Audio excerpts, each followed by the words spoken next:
even your mood. So we are learning that food is a big, big part of our lives. So if we want to stay healthy and keep the mind alive and be happier, the food we eat are very, very important. Welcome to the Private Chef podcast, serving the 1%. I'm your host, Hannes Henche, and on our show we speak to the best chefs, how they honed in on their skills to excel in the industry, and what it takes to work as a private chef for some of the most exclusive clients in the world.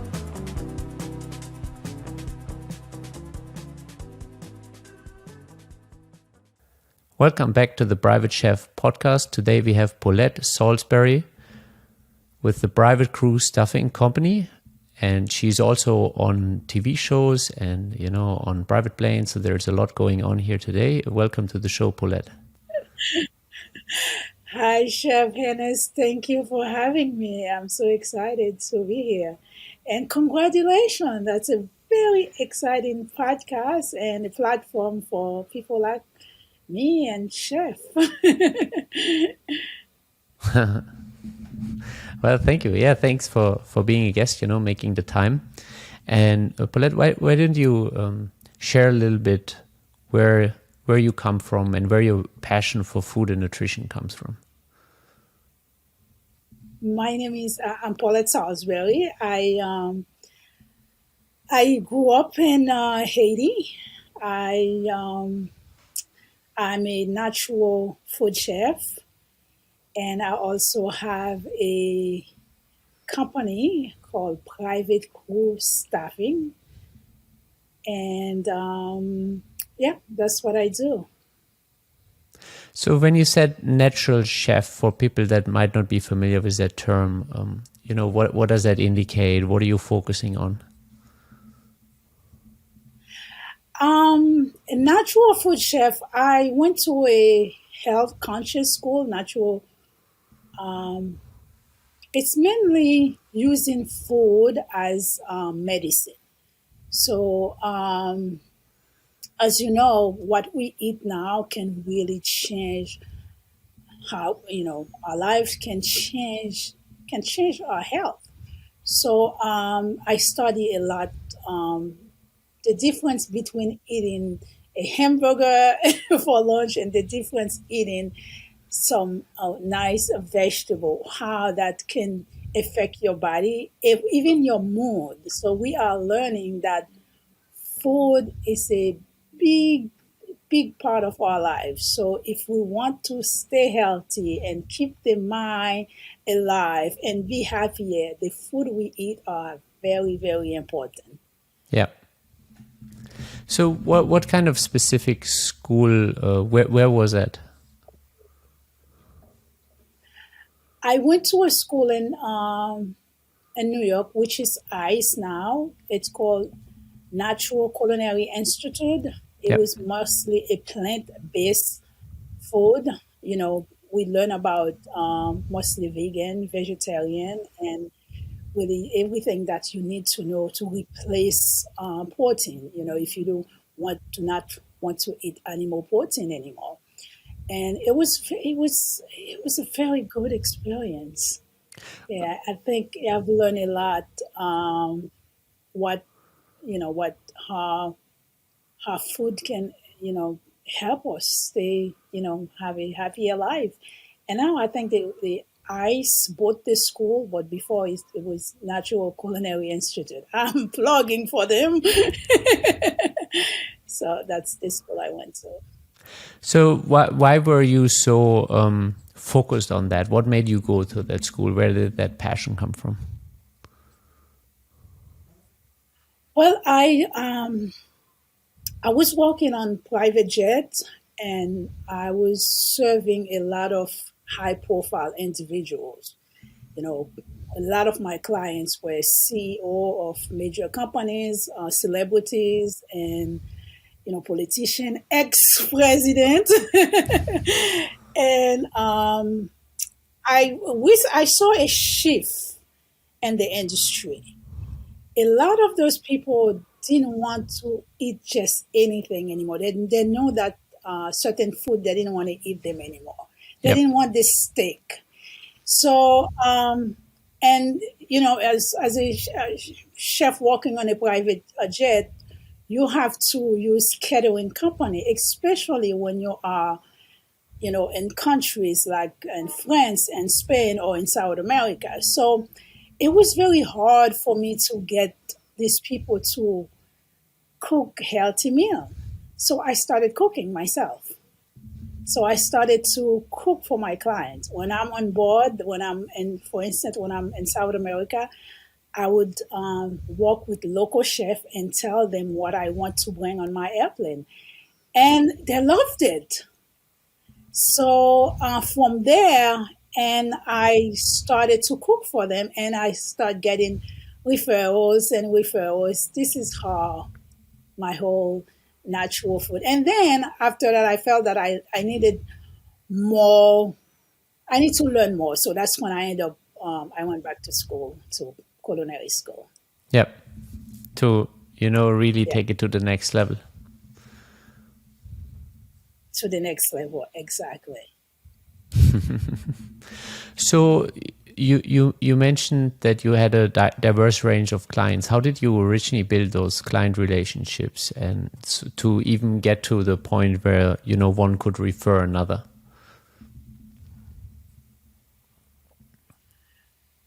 Um, a lot of it has to do with being consistent and with being a good be good at what you do, always expecting the needs of someone. For instance, one of my clients, I'm going to give you an example. I was flying with one of my clients from London, and there was another client in the jet, and I made her a simple chicken salad. She loved that chicken salad. And when she was about to buy her own jet, she asked me, "Can you please come work for me?" And then I continued to work at her house as a private chef. So Yep. from, just a little bit of extra. I didn't do it because I expected this person to hire me. I did it because I love what I was doing. It was a joy. I made her a delicious chicken salad. And that chicken salad got me jobs after jobs after jobs. So it's just, yeah, it's being mindful and really do what you do with love and treat your client with respect and really care for your client. Yeah, no, trust me. Yeah. I love the way you put that, like that chicken salad got me many jobs, but it's that a little bit of extra. It's that, making it extra nice, taking care of them, and I'm sure you've also, you're very pleasant to be around. So that I can see why someone, if they have to go through the process of hiring, you're naturally the first thought or a good reference to start with. Well, thank you, Chef Hennes. To be in this industry, you have to be nice, and you also have to be authentic. Yeah. Okay, so people respond to authenticity, When you and mean when people see authentic, that, yeah, go ahead. Maybe you can elaborate a little bit what you mean with authentic, given that we're in an industry where we are also at the same time supposed to, make ourselves invisible at times. invisible. I'm sorry. Well, Yeah, sometimes, what I mean authentic. yeah, go ahead. Go ahead, finish with your point. Yeah, I'm listening. Yeah, I was just about to say that, sometimes in our industry, uh, not everybody is looking for someone who brings forth full authenticity. And, at the same time, we're still supposed to have a certain set of distance. And yeah, so I was just touching up on what does that authenticity mean for you in regards to this job that we are having. But it's also depend where you are in your career and also where you are with yourself. When I mean authenticity, um, people respond to will. So when you are working with a client, if you are real, if you are, you don't have to be, you don't have to be the, the star. You can still be, behind the scene. Let them be the star and let see the true who you are. The service you are providing, whatever that may be, let it be real. Let it be authentic. Whatever I'm giving to you, I'm not giving it to you because I expect something from you back, but I'm doing it because I love doing it. This is part of my job. Yeah. So I am doing it because I love it. So that's what I mean by being authentic. I'm not just doing it because, you know, I want something else from you. You know what I mean? Yeah. So, did food play a big role back at home in your family? Is that something you've always enjoyed?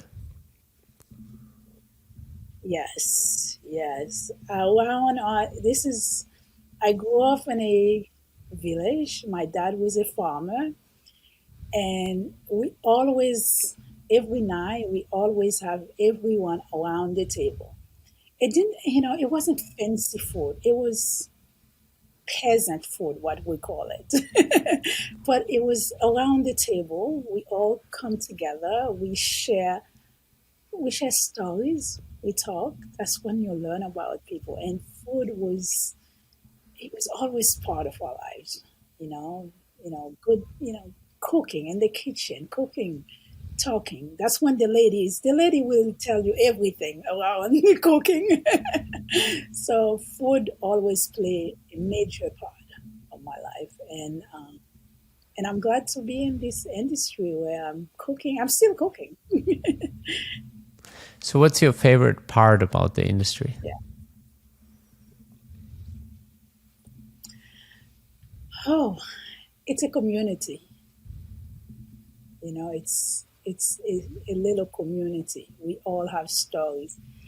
As you know, in the service industry, especially in America, a lot of us are immigrants, um, and there's different people you meet, and you always have a chance to meet different people from all over the world, and they all have a story, and we are all, I think, helping each other in a way. So I love this little community. I always feel like I belong. I belong. It's a community. Yeah. Yeah. So, um, how did you originally get into private airplanes? Like, what was your segue into this? It's like a niche in the niche kind of industry.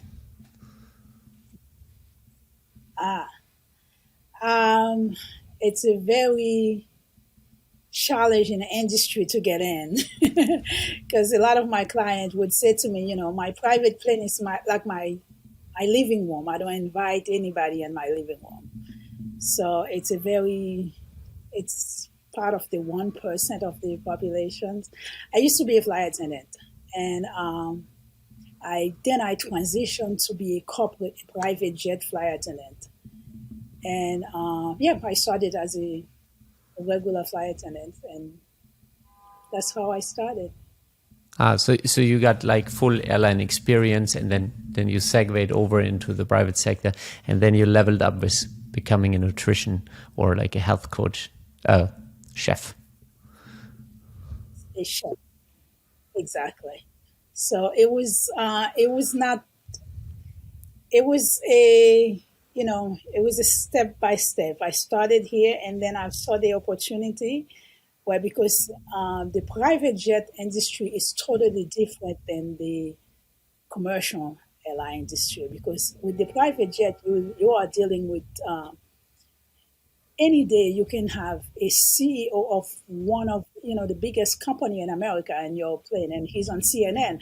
Oh, I was just serving this guy, and now he's talking about a $1 billion company he just bought. So, Yeah.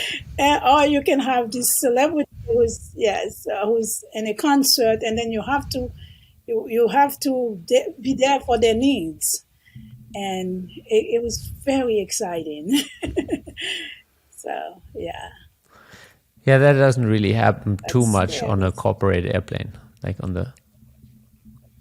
I guess especially in the. funny. I'm sorry. I said that doesn't happen too much on the regular airliners, where you have those like. No, it's a commercial. Yeah, Yeah. with and a commercial airplane and a private jet. It's yeah, it's a different world. Yeah, that's Yes, for sure.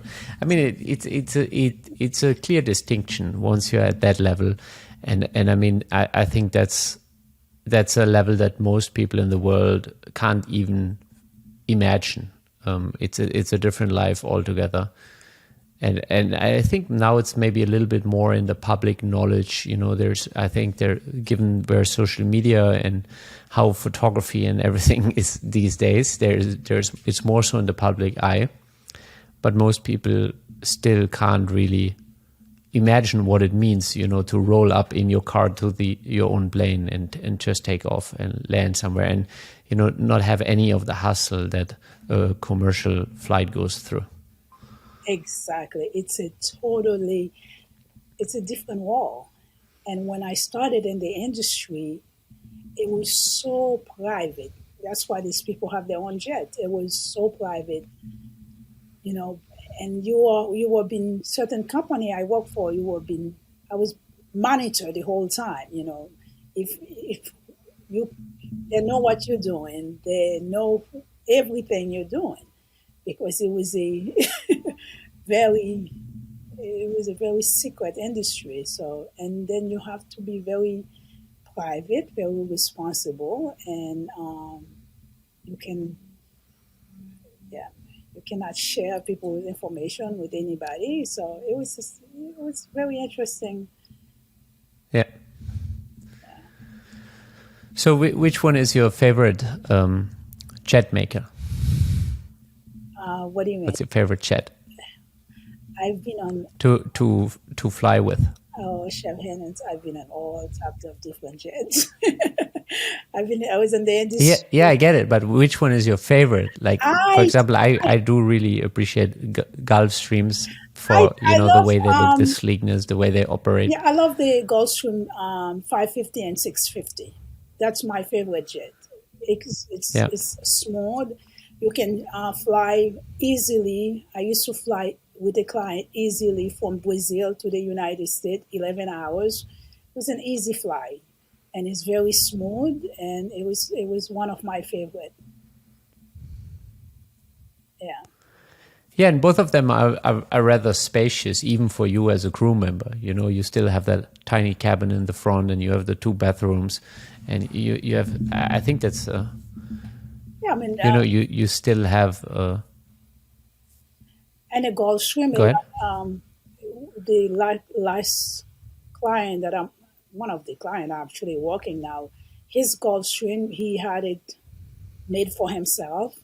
So and the big and the front, it's a beautiful dining room, and then in the back he has a bedroom, and they begin and when you get in, it's a nice galley, and it's a kitchen where you can have meal. There's oven, there's a small oven, there's a microwave, there's everything in there that you can. It's like you're in a house, and after you finish Yeah. your dinner, you can go back and sleep.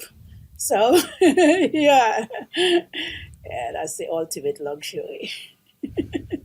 Yeah, Yeah, I'd agree. I actually think that's out of all the things that I've been exposed to, I think this is one that is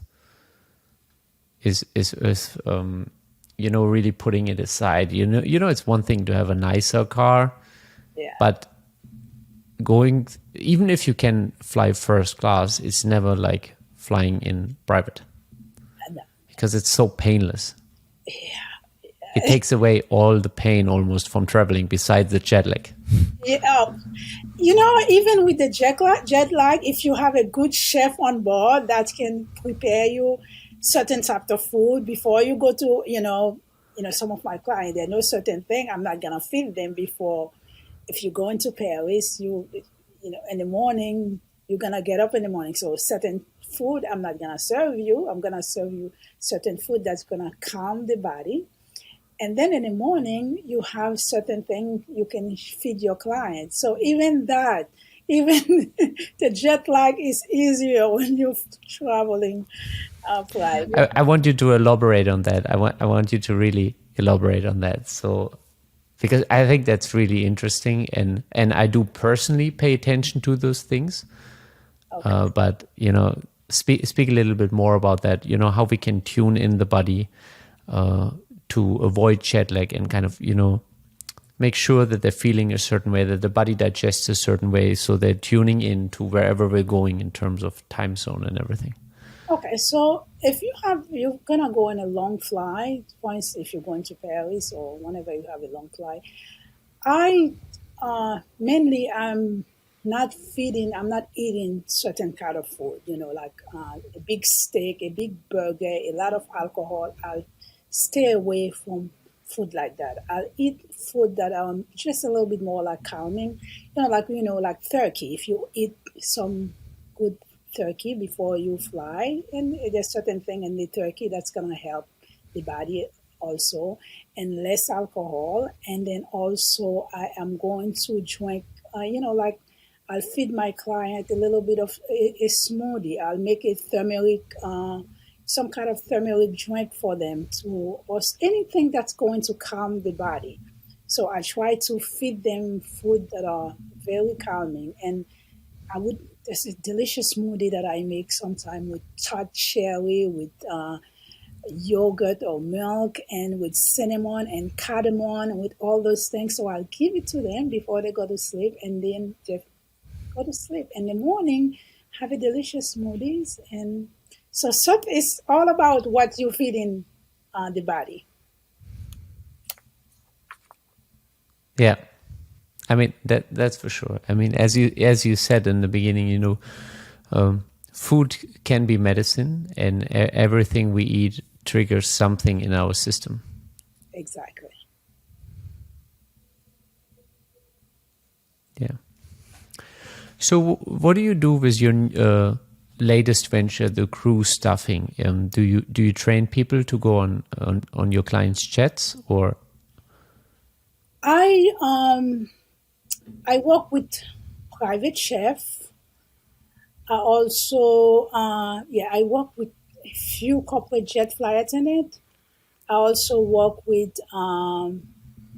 housekeeper, nannies, and I don't work with a lot of corporate jet flight attendant. I have a few corporate jet flight attendant that also goes with my clients, but I do mostly chef, nannies, and I also have a couple of traveling chefs that are able to travel with a client if needed, when needed. Yeah. So that's what my company. It's a household staffing agency. Oh, check it out, privatecrewstaffing.com. Yeah. So, what was that again? Something that you saw an opportunity, and I can see, how you move from opportunity to when you see something opening, you move into. And how did you manage to, build your clientele? Is it all referrals, or is there a certain way how you're able to attract more clients? And I always feel like having an agency is a little bit of a, it's a dance, because at the same time you need jobs, but you also need applicants, and it's like this dance between both of them to have a good balance. Exactly. I think it's a combination referrals, but also, you also have to. One of my girlfriend called me a hustler, so you have to be out there. You have to put yourself out there.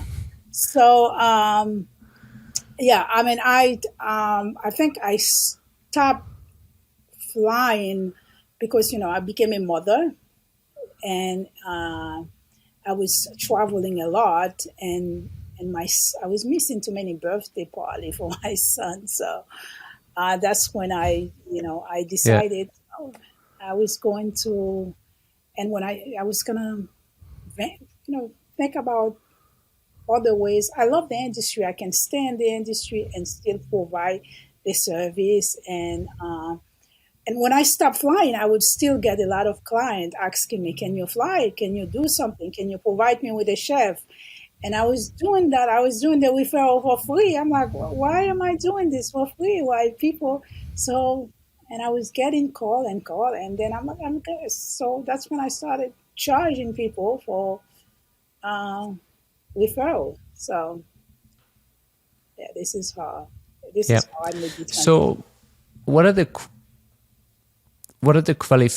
qualifications you're looking for in a candidate, and what process do you take them through before you allow them to go on somebody's jet?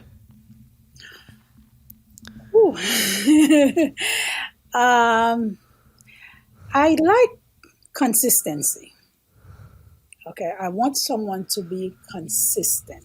This is, and you have also to be a nice person. I cannot train someone to be nice. There's certain thing I cannot train you to be. I can train you how to cook. I can train you how to dress, but I cannot train you how to be a good human being. So a lot of my Yeah. clients are looking for someone that is a good human being, someone that has some type of integrity, because some of these people are very high profile. Someone who has some kind of values. If someone call you at 12 o'clock at night asking you, "Hey, you just flew so and so to Los Angeles. Can you tell me something about this person?" You know not to say anything. You don't need it, to sign Yeah. a piece of paper. So I'm looking for someone who's consistent with integrity, who's nice, who's going to show up. Yes, you have to show up. So it doesn't matter how good you are, how best you're a good chef, but if you're not gonna show up, you're no good for me. You cannot. I need a body. I need someone who's nice. I need a body to be with my client. Someone who's nice also. Yeah. Yeah, that's what I look for. And obviously punctuality is part of it. If I mean, especially in this sector, the clients value their time so immensely. I mean, that's the whole point of having a chat, is saving time. So obviously, we should never be the reason that anything is delayed unless it's beyond our power. But It's obviously, it's the key. You cannot be late. 2 hours ahead all the time. Yeah, the key. yeah. it yeah, it's funny. I was speaking to one of the pilots, and he always said, that he's a professional waiter, because he feels like he waits so much everywhere. You have to be early, and then you just wait. You set the course, and then once you're over the Atlantic, you know how the frequencies are different, and then there's a lot less communication, so you wait. And then, Yeah, you know, yeah. so he feels like, You wait all the time, and you can, with you don't, you can't complain. You just have to wait nicely. And yeah, I mean, we are well compensated. We get paid a lot for that job, so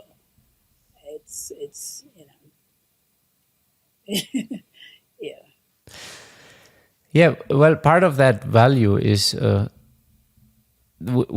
think we're being compensated nicely, because they also want to make sure that we're absolutely dialed in. It's like they value us, or they pay us well, so we value their time according to the value they put in their own time.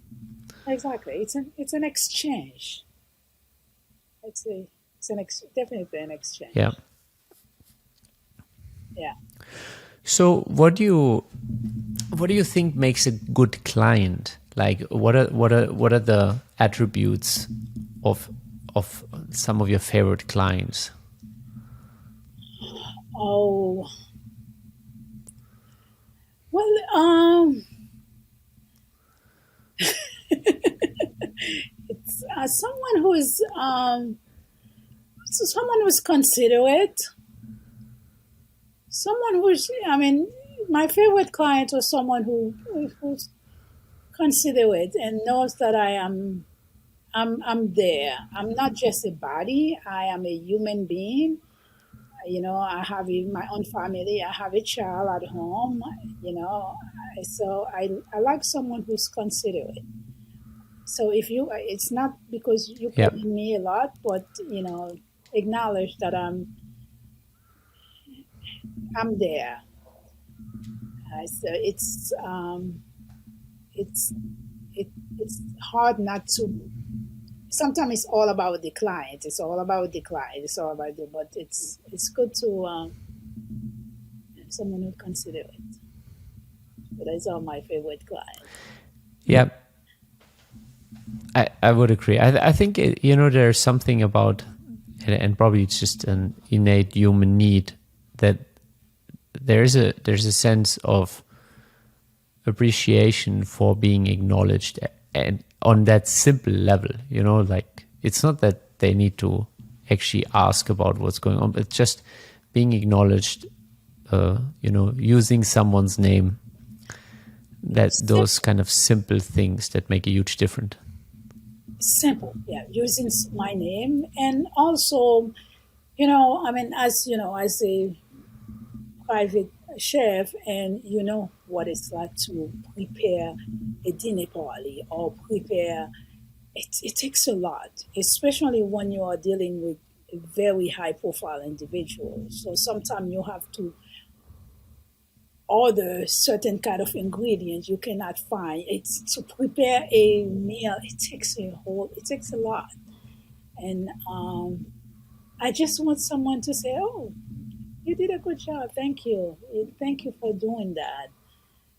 So So for me, this mean because I know what it takes sometimes to get to have a dinner party. It's you don't find the one ingredient. Sometimes I run around New York City the whole day to find one ingredient. You know what I mean, right? Yeah, Because you yeah, always exactly. And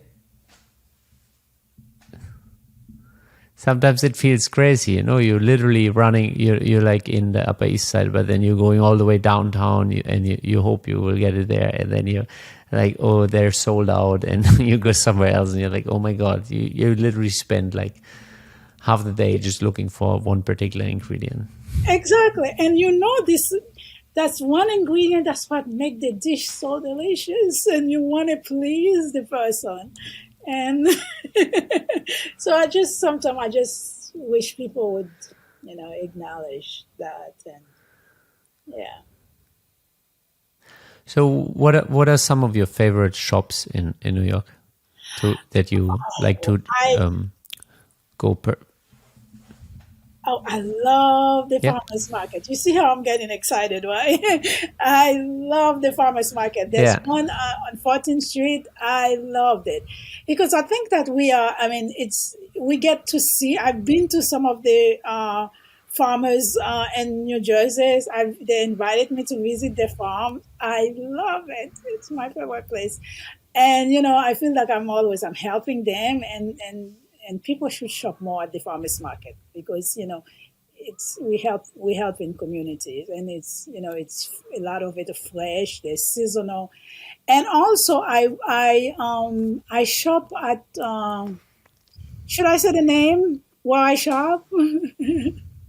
Y- yeah. Go ahead if you want to. I shop a lot at Cinderella, and also I am Italy downtown. I love that place. And I Yeah, if I have a client that needs simple food, if I'm serving someone simple food in the morning, I'm at Trader Joe's. So, and yes, yeah, there's so many things you can feed, make a healthy meal with Trader Joe without going to all the things. So I go to Trader Joe's, Cinderella's, and Italy's. Where else? Whole Foods sometimes, but the farmers market.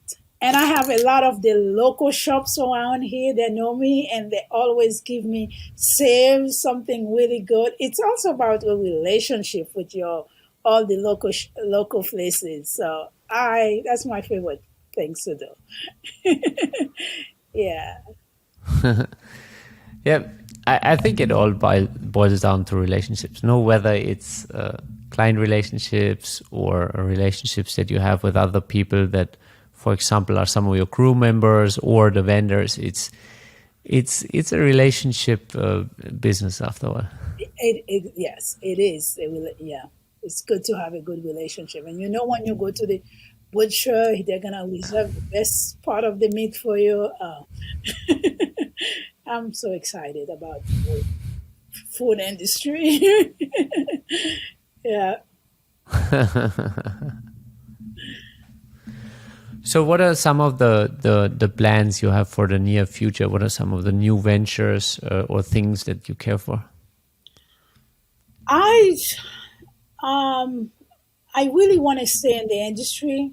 Um, I'm in the process of in a new venture right now with streaming food and streaming television. So I want to stay in there. I want to have more of representations, because I don't think we see too many natural for black women that are chefs that are doing well.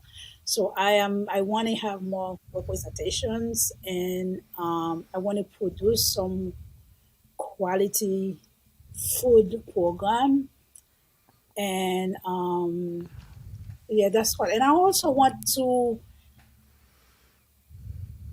make people more aware of food and wellness, the relationship between food and our health. So this is something Yeah. I'm very passionate about that, especially in my community. And I want to show them, how we can heal ourselves by just the food that we eat. Yeah. So the big thing is I So want to. how do you go about it? Well, right now I'm very How do you involved. inspire someone? Well, it's showing up, and show them what you're doing, and show up, and this is me, this is what I've been doing, this is how I stay healthy, and don't be afraid to share your story. you know be authentic. Share your story, tell them about, yeah, hey, I have high blood pressure, but it has nothing. If I wasn't eating the way I'm eating, I'd probably be dead right now. So food help. It's true, and showing people, okay, this is what I eat during the day. And if you eat that, you will feel better and don't rely on medicine. So I want to show up. That's what I've been doing.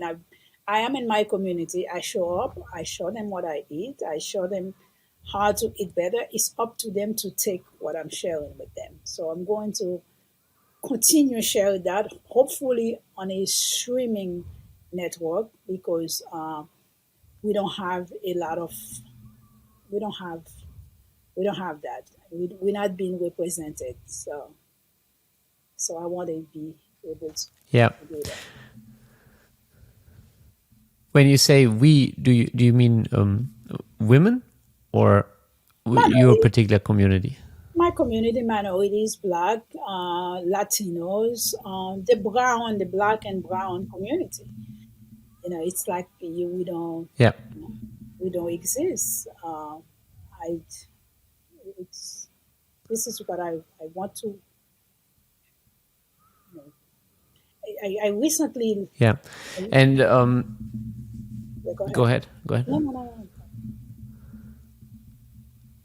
You recently you just No, I recently was involved in creating a healthy program for my community, for people in my community.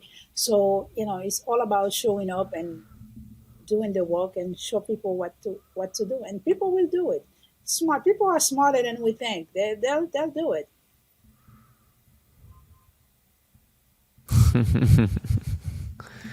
Well, I don't know.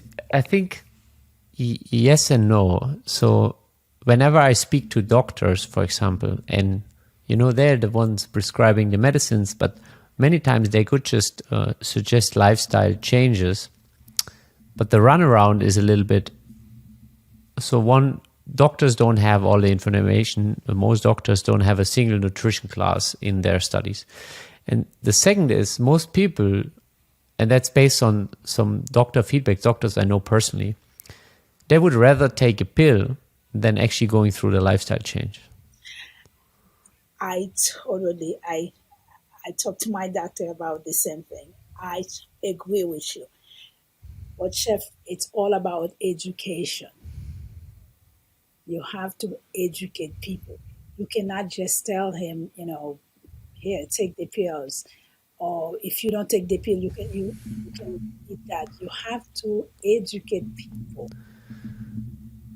So a lot of it has. But I think there is no shortage of information. Like as such, it's all out there. Like there's nothing that's missing. It's accessible for free. Obviously, if someone maybe goes out of their way to help them educate, they still have to be willing to listen. Yes, yeah, the informations are out there. I agree with you. It's available. But it's not. Some people don't even have a computer in their house. So some people don't even know how to go on the internet. And I've had housekeeper right now. I had people that I want to hire. They cannot go on my website and download an application. I have to give them a hard copy. I have to physically give them a hard copy. And I have to fill it out for them. You understand? Yeah, So these yeah, are these are the people I'm talking about. yeah, yeah. I get it. So, but when you say you want to create content for them, they still have to be able to access it. So how do you, in your local community, you make it accessible by making yourself available and by showing up, as you mentioned. How do you think you can take that and I guess reach more people that you said are maybe limited to take advantage of what's already out there? It's all about collaboration also. You have to be able to collaborate and you meet the people where they are. So, for instance, a lot of these people, they go to church, they believe in God. Every Sunday, they go to church. So, how do you access these people? You collaborate with someone from the church and make sure that the information is Yeah. available to them. And you reach them where they are, meet them where they are. So Do you ever spend some of your time in, for example, the schools of your community to really start early? Because obviously, I think it's always best get kids started on the right foot. And I remember when I was a kid, at least in kindergarten, we used to have something like a healthy day where they tried to like, hey, those are vegetables, eat those. yes, I have. I've been um, I've I've started program. I've even been to some of the shelters making smoothies. Yeah, I had a program where I was going to the shelters and giving the people smoothies, and they loved it. But and then there was the issue. They can even have a blender in their home. How are they gonna make smoothies? So it's not that Yeah. it's complicated. It's not that easy. But if you really want to, I've learned that if you really want something, you can make it happen. You have to want to. Yeah, I like that one. And I actually I had a similar realization today about someone who is like significantly more successful than me. And it kind of boiled down to me that it's like, he just wanted it a lot more than me, you know? And that's what you just boil down. It's like, if you really want something, you know, you'll find a way. And if you don't go after it, it just means you don't really want it, despite maybe thinking you want it. Exactly. Totally, exactly. Yeah. Well, Paulette, this was really inspiring. Where can people connect with you, find you? You know, You can go on my company's website, Paulette. My name is Paulette Salisbury. You can go on paulettesalisbury.com. I have a website. And private cruise staffing, privatecruisestaffing.com. So you can reach out and connect with me there. awesome. We will also make sure to add those to the show notes. So anybody is interested or enjoyed this conversation or wants to know more how to get involved with Paulette and you know what she's doing in her community or in what you could do for your community, please feel free to reach out to her. We will make sure to, you know, add her website and her contact in the show notes. And yeah, thank you so much for, you know, making the time, sharing your personal journey with us. This has been very inspiring. Thank you for having me and congratulations. I loved it. It was fascinating. Thank you. Thank you for joining us at the Private Chef podcast.